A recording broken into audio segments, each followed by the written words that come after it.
All right, everybody, and welcome to the contest of the 2020 David Hancock Channel Photo Contest Award and Critique video for the Extending Time category. This is the first one of 5 every day for today, and the next 4 days I'll release a different video about a different category. We'll go through the images that were submitted, and I'll talk about talk about all of them. We'll do the top 5 last, 3 honorable mentions, and then each category will talk about the first and the second place award for that category. So that's going to be the format for all of these. As a reminder, the first place award for each category is the photo book, and the second place award is the camera strap. And I will cover shipping to you wherever you are in the world. So this first one we're going to look at comes from RSDun, and this is a really interesting take on extending time. So what's going on here, and I'm really fascinated by this photo. It's firstly an incredibly captivating and very pretty shape. It makes the windmill almost look like a dandelion. And so the way that this is done is I'm assuming, and correct me if I'm wrong, that this is a composite multiple exposure image. I'm guessing it was done in post and not in camera, and we'll talk about why in a second. And the way that it looks is that this is some significant number of images that were then blended in post, and I'm going to guess that the tower was a separate image or from one of the frames and then was placed in over the windmill blades. And the reason I'm going to guess that is because if you look at the windmill blades, there's a lot of variation in it's not a perfect circle. And so that would indicate that the windmill was swaying back and forth in the wind. So if this was done in camera, or if it was a single frame with a bunch of different shutter clicks, then I'd expect to see a bunch of swaying in the windmill tower as well. So that's why I'm guessing the windmill tower is a separate layer, and then all of the blade captures are an individual layer, or are multiple layers then blended into an individual layer beneath the tower. One thing I'm really, really impressed by is the way that light and shadow works in this image. You have the shadow of the tower being cast on the blades, which is just a really neat thing. It completely makes sense with physics, but it jumped off the image at me as being really very cool. And then in the top left, you have the shape of the blades casting a shadow onto themselves. And then the light and mid-tones of the blades with the way that the light from the sun is hitting them differently. And then the trueness of the blues in the sky. There's just a lot of really fascinating and interesting things about this image and the way it was made. From a technical and image creation standpoint, really, really intriguing and fascinating image, as well as being a very pretty finished result. This next shot here is a street photo that shows a protester next to a Ruth Bader Ginsburg poster. I couldn't tell you if this was taken before or after she died. My assumption would be right around that time. So this is a pretty good shot. There's the things here that kept it out of the top 5 are fairly uniform across all of the submissions. You're going to hear me say these things a lot. If you look at the horizontals and verticals, they're skewed. So it honestly looks like everything should slide off the frame to the left because there's a pretty significant tilt. Now, there are 2 things causing that tilt. The first one is that the camera is actually slightly tilted to the left, and the second one is that the photographer is standing with the camera tilted on the z-axis. Yeah, there is the axis. Anyway, so the camera is, if you were looking at the photographer, would be tilted horizontally. And then the photographer's shoulders or whole body is twisted with in relationship to the plane of the sign. So there are 2 axis twists going on with this image that are causing that really dramatic slide to the left. So if you were to look at this image and then say, let's crop it so that the verticals are vertical, that would make it feel a whole lot more balanced. Now, the downside to that is you'd lose some of the important text on the right side. So, but other than that, those things corrected, I think the composition is pretty strong. In the but there is also some loss of shadow detail and gray tone detail in places, some tonal clipping.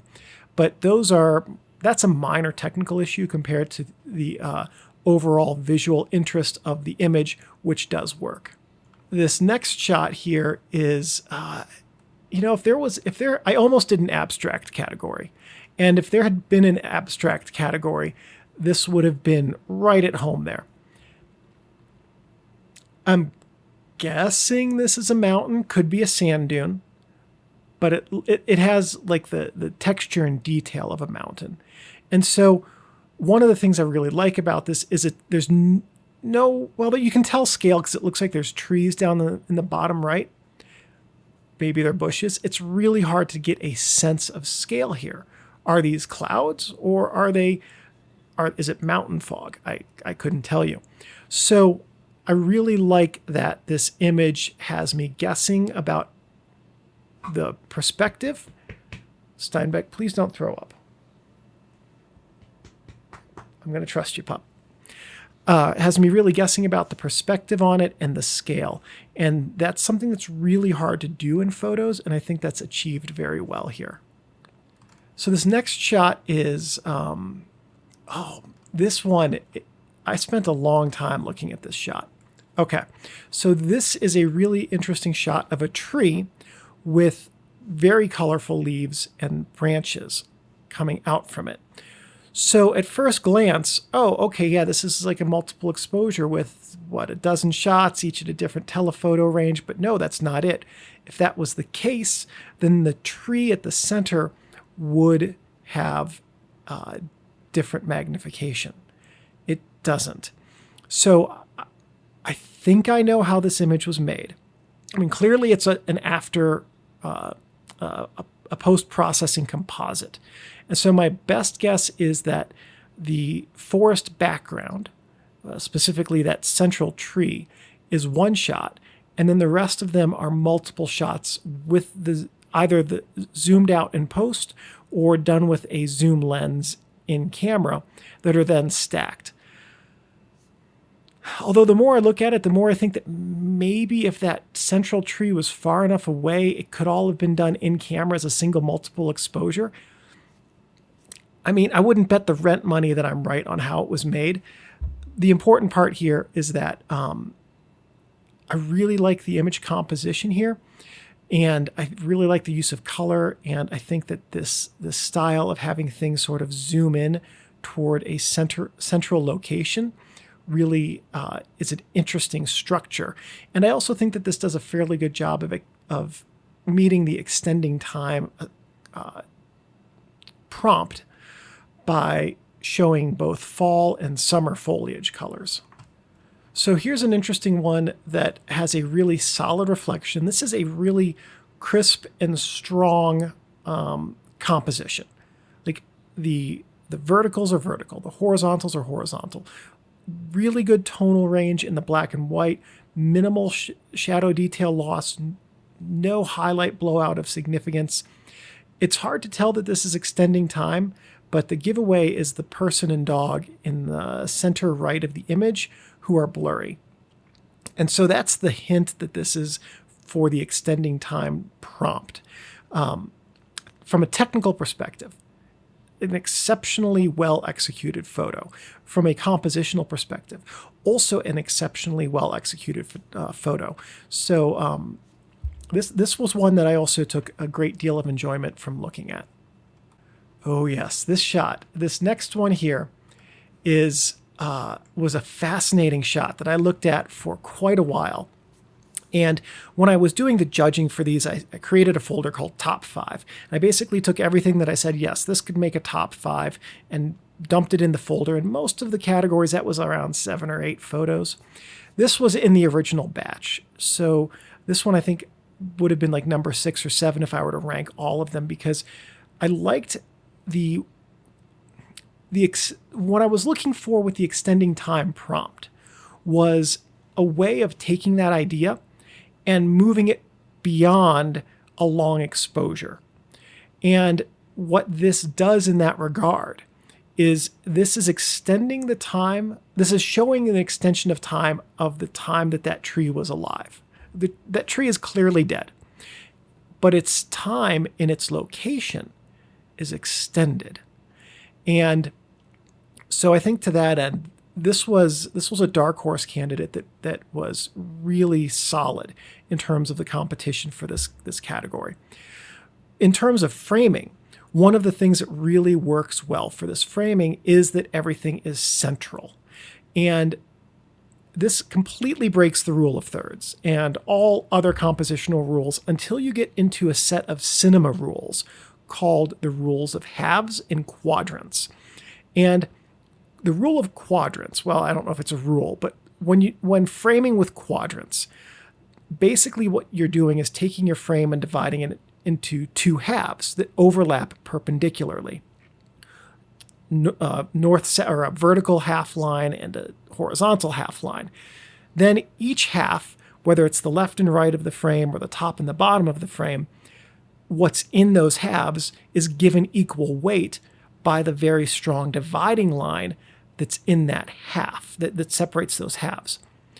With quadrants, like this one has a very strong quadrant setup, what you end up with is that each quadrant is given equal weight.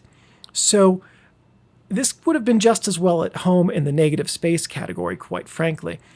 If you said that what's over here in the top left quadrant with the sky and the mountains is equally important to what's in the bottom left, which has color tonality and texture in the water, or what's in the bottom right because it's diagonal of that other one, well, you'd be right in both of those cases. And so there's a lot of visual interest here, even though there's a very precise, almost maniacal balance between every single part of the image, which most photography professors will tell you is not a good way to structure an image. But what this image shows you is that, yes, it absolutely can be. And when it works, it really hits the ball out of the park. So this is one that I think is an interesting take on extending time that is similar to what we have seen throughout this video, where the idea of extending time is, here is this person who is killing time. In this case, it's a person who's waiting, I would assume, for a bus. That's what it looks like. And if you've ever waited for a bus without knowing when it's coming, that feels like it takes forever. So this is a really interesting and personal take on the idea of stretching out time and how long time can feel even when relatively little time passes, if there's just nothing to do but sit and stew with your own thoughts. All right, so let's talk about this next one here, because I'm going to show you a comparison photo that I took of it, not of this exact scene, but that's fairly close after as we talk about this. So this is a shot that is good at technical practice and saying, what can I do to make a star trails image work out? And one of the things that's really done well here is that the star lines are very sharp and crisp. With the exception of some of these really bright ones over here on the left, the rest of the stars are very well in focus. And the ones that are bright are only slightly soft because they are so much brighter than the rest of the sky and the stars.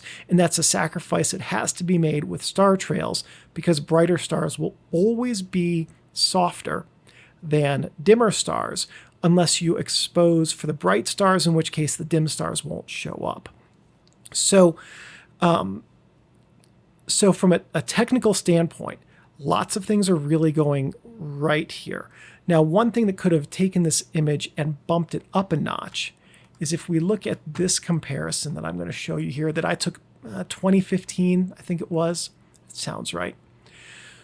So you can see one of the things that the other shot did better than mine is that my stars are not in nearly as good a focus as the other shot. One thing that sets my shot apart is the foreground interest. So we have a foreground here. This is the Lake Tahoe. This is taken from South Lake Tahoe and looking northeastish. And when I was taking the shot, I was just sitting out there doing work for the job I had at that point while the camera went. And this dude who was blitzed out of his mind because it was his 21st birthday strolled out into the lake in December, I think it was, wearing just shorts. His friends thought he had fallen over and drowned. It was bedlam. I won't lie. At any rate, so he just walks out into the lake and then walked up and stuck his face in my camera, which kind of ended that series of exposures, but that's cool. At any rate, when I made this photo, I cropped out the frame of him standing there, and then about 4 or 5 or 6 of the previous frames to get his wake going out and to the right. And so star trails in and of themselves are really neat as an image element. So when creating a star trails image, getting the technical part of it, which is the sharpness of the stars down, is really ridiculously hard. And then after that, getting the compositional part is what takes a lot of refinement over time and is, I think, the most fun part about taking images like this, because you get to revisit the same subject. It's really easy to access. And then you can play around with using the star trails as an element in an image to improve the foreground part of the image, which really, realistically, is what people are pretty much going to pay attention to anyway. This next shot in black and white of the hands is a really interesting approach to the idea of extending time. And what the image is saying is it's saying here are a bunch of different exposures, and I would be hesitant to count, but I'm going to guess it's around 6 or 7. And so the sum of the exposures is greater than any one of the individual. And so the extension of time comes from playing around with the idea that an exposure is one snapshot of time, but that if you layer multiple exposures on top of each other, then you've actually captured way, way, way more time in one frame. I like the image composition. The only potential change I would have to this image would be having the background, the black background, be a little bit darker so that the hands sort of bleed into them a little bit more. That's an image preference, artistic styling preference. So there's nothing in this image that I would say is going wrong. And I think it's a really exciting and innovative approach to this prompt. And I don't think anyone else really had the same take as this one. So this next shot was another one that really jumped off the page at me because first glance, clearly it's a long exposure. It's at night. The aperture is stopped way down, which you can tell because of how large the stars coming off the point sources are. And then also you can see that there's a little bit of flare around the right side of the image where one of the light sources, probably that really bright one on the left side, caused some ghosting. Those are internal reflections off the inside of the lens housing coming back through the sides of the lens optics, which causes that flaring. So at any rate, that part of the technical lesson aside, I stared at this, and the only lens I can think of that has 4 aperture blades is a Newtonian telescope. So I actually really want to know what lens was used for this shot, because I cannot figure out what would have been used to take this photo to get the 4 pointed stars off of each of the lampposts. Beyond that, I loved the composition in this image. Really thought that it has an amazing amount of depth, given that this was taken on a foggy night, and fog usually masks depth. And so to be able to have depth and also have the fog, which takes away depth, and have them balanced really well, I think is an incredibly tough thing to do, and very well executed in this photo. So this next shot is a shot of a couple holding hands and walking. And this was an idea that I really liked for the extending time prompt, because it's an indication of these two people who want to extend their time together. So it's not playing around with the extension of time in camera. It's exploring the extension of time in two people's lives and relationships. And I thought this structure, this approach to this prompt was an incredibly insightful and deep approach to this prompt. One of the things that I looked for when I was judging these was, what is it that people are doing that's unexpected to me? And one of the things I wanted for this prompt specifically was to see things that were above and beyond long exposure. And I think that really was conveyed in this image. Technical things I would do here differently. So the horizontals and verticals are askew. So if you look at the lamppost on the left, if we cropped this image slightly to get that lamppost out of it, and so we had the left edge of the frame going between the guy's arm and the lamppost, I think that would help a lot. Now we would lose some, assuming that this is the full frame, we would lose some things below the shoulders. So ultimately for this shot, that would not really work all that well. You might just have to, you wouldn't want to tilt the crop. You'd just want to bring the crop over from the left. If I had this shot, if I had taken this shot and I had it to retake again, what I would do is hold the camera lower. Because if you look at the image right now, the camera was pointing downward. And what happened is the subjects' heads were cut off. We're focused on their hands, so that's not the end of the world. But I think the image would be more visually interesting if we had their heads. And also if the camera wasn't pointed down, which distorts perspective. It makes the guy's shoulders, for instance, look way, way bigger than his legs are. And I think that's a perspective distortion there. So if this shot could be taken again, I would take the camera, I would hold it level at my waist, and I'd shoot from the hip without looking through the viewfinder. If you have a deep enough exposure and you're using zone focusing, you'll probably be just fine. If you hold it a little bit above your waist, then you'll get their hands and their heads, and that might be an even stronger composition. Now, all of that said, one thing you're going to hear in these videos as I go through them over the next few days is going to be that when you're photographing a person, having them facing away from the camera inherently sets up the image to be less interesting to the viewers because we're not seeing their faces. And when the image that takes the overall prize for the whole contest has a person facing away from it, I'm going to get death threats. I'm just letting you guys know that right now. But you'll hear that refrain from me multiple times because in most cases, having the person face away from the camera takes something away from the image that you would gain if the person was facing towards the camera. This next shot of the leaf on the in the river, I think is a fascinating shot. It's square, so I'm inclined to think this is a medium format shot. And I know it's film because there are a couple of, I can't find them right now on my screen. Oh, over on the left, there's a couple of dust specks that are indicative of film photos there. And also because the blur of the water is actually blurry, it does not, it's not false blur that comes from having multiple quick shots that were taken and then composited in post using a like Photoshop mean blending mode. That's the one. Is it mean? I think it's mean. At any rate, so some things that are really going well here. The overall composition is strong.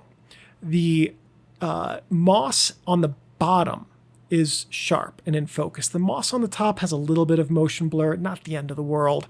I wouldn't mark any points off for that. And then the leaf has a little bit of motion blur, which I like because it shows that it's moving through the water. So good use of color, good use of shadow detail. Oh, there's also a red light leak flare over on the left. So more proof that it's film. Anyway, good use of color, good use of tone. It's a fairly high contrast image with significant shadow loss. But in this image, that doesn't take away from the overall image. So good work on this one. So with those, let's take a look at the honorable mentions here. For this first honorable mention, this is a picture of an overpass with a city bus. Guessing that's a city bus based on the light layout. Going across the overpass partway with the underpass in the foreground, very well illuminated. I'm guessing those are car headlights. They're pointed on it. Looks like this is around a 1/4 of a second exposure. That's going to be my guess for this. Nice deep depth of field. Everything from the bus's lights to the foreground where the car's headlights are shining are in focus. So I like the image composition. I like the use of color and the use of lighting in this. And I like how strongly vertical this image is in its composition. From a technical standpoint, really well done. So the reason that this is a honorable mention instead of a first or a second place is that there's no visual interest above and beyond the bus. So another example here of if I could reshoot this, if this were my photo and I were going to reshoot this, what I would do is bring a friend with me. And when the bus comes and passes over the overpass, I'd say, what I want you to do, buddy, is go stand in the headlights in the foreground here down on that pavement and just stare at the camera, motionlessly stare at the camera. And so what you'd end up having then is in the bottom right, you'd have a person staring at the camera, motionless, as this blurred bus goes past them on the overpass. And so that would not only be a capture of motion, it would also be a juxtaposition of motion with complete stillness, which would also work with this image's juxtaposition of darkness with illumination. So those things would play very, very well together. I hope these suggestions of what I would do or things that could improve the photos, by the way, aren't offensive. They are definitely not meant to be. They're meant to be ideas for different ways to approach your subjects, because by and large, actually not just by and large, entirely, I was very impressed with the photos that were submitted. There were 106 photos submitted for this contest, and they were really good.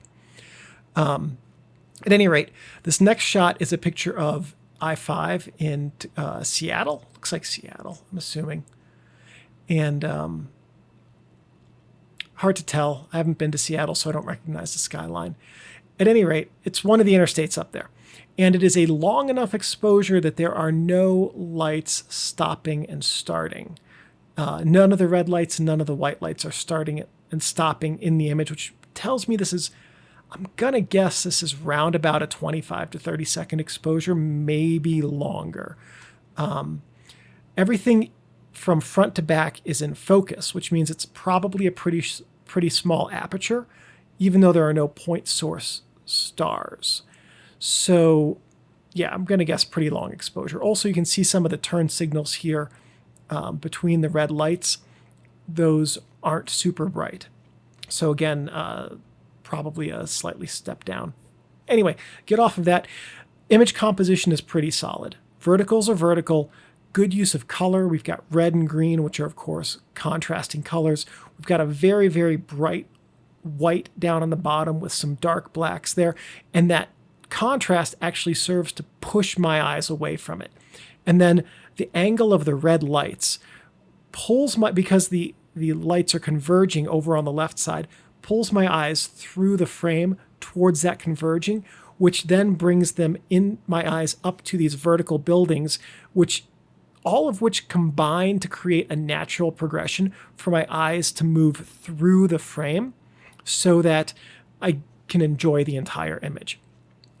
Really strong work getting that composition to do that. The last honorable mention here is another film shot, and we know it's a film shot because on the left, bottom left corner, there's a little hair on the negative. Honestly, I thought this was a digital shot. I thought, wow, this has got to be like an HDR or something like that. And then when I saw that little hair in the bottom left and realized that this is film grain and not digital noise, I was impressed, to say the least. This is a hard shot to get on film. If we look at the tunnel here, there's not a total loss of darkness, of shadow detail. There is a blowout in the water, but it's not so major that it takes away from the waterfall, because the rest of the spillway has plenty of detail of the water going over the rocks. And also in the background through the tunnel, you can see the river back there, so there's a ton of depth in this image.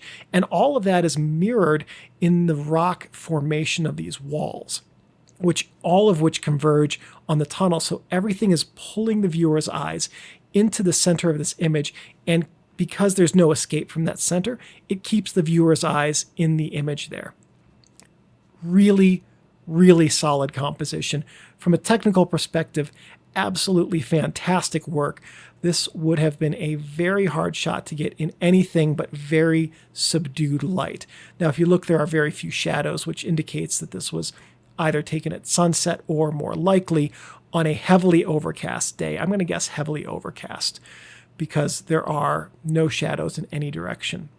So, combination of very good use of film, very good understanding of exposure, and also a very good understanding of ideal lighting conditions for an image like this. So we'll go on here to the second place winner. This is for the camera strap.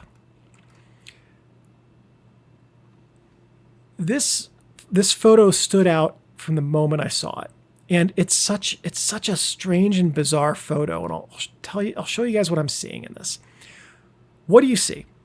In the left side, you see a little bit in focus that's beyond the carousel. In the carousel, you see a little bit that's in focus. And that little bit in the carousel that's in focus becomes the central part of the image, at least to my eye. I keep going back to it. Completely bypass all of the horses, all of the topless carousel lady, all that other stuff. My eyes go straight to this area on the left side of the carousel, just on the inside of the motion, that there's a little bit of frozen motion in the carousel combining with the background, and it's such an abstract shape that my eyes just go there and stay. And then all of the red and the white colors just combine to be this sort of color field of this motion blurred color field that also serves to create barriers to prevent the eyes from going out of the frame. So I really enjoyed the composition here, and I really enjoyed the use of motion paired with the use of non-motion to show the extension of time in motion as a contrast to things that aren't moving. So that leaves the first place prize for this category, which is the photo book. And this goes back to the image that we talked about earlier of people holding hands. And this has that same motif. And what we're seeing here are two people who are extending their time together. And there are a couple of things here that stand out that are really good. I think the overall image composition is good. We have no question about who the subject of this photo is. It's the two people in profile in focus. We also see their hands in clear relief because they're both wearing dark colors and their hands are very light colored. So those things are working really well. Really minor changes would be to tilt the crop of the photo slightly so that the verticals are vertical. That's the only change I would make to this image. The film grain in this photo works very, very well with the nature of the image. And I think that seeing these people here who are together, who are extending their time together, who are clearly not being super active. They're taking it all in a scene that is probably full of commotion and activity. I think is also a really good juxtaposition between stillness and action. So in a couple of different ways, there's an extension of time being worked with in this image, and it really stood out as being a very, very solid and strong image for this category. All right, so that is the extending time video, coming in at longer than half an hour.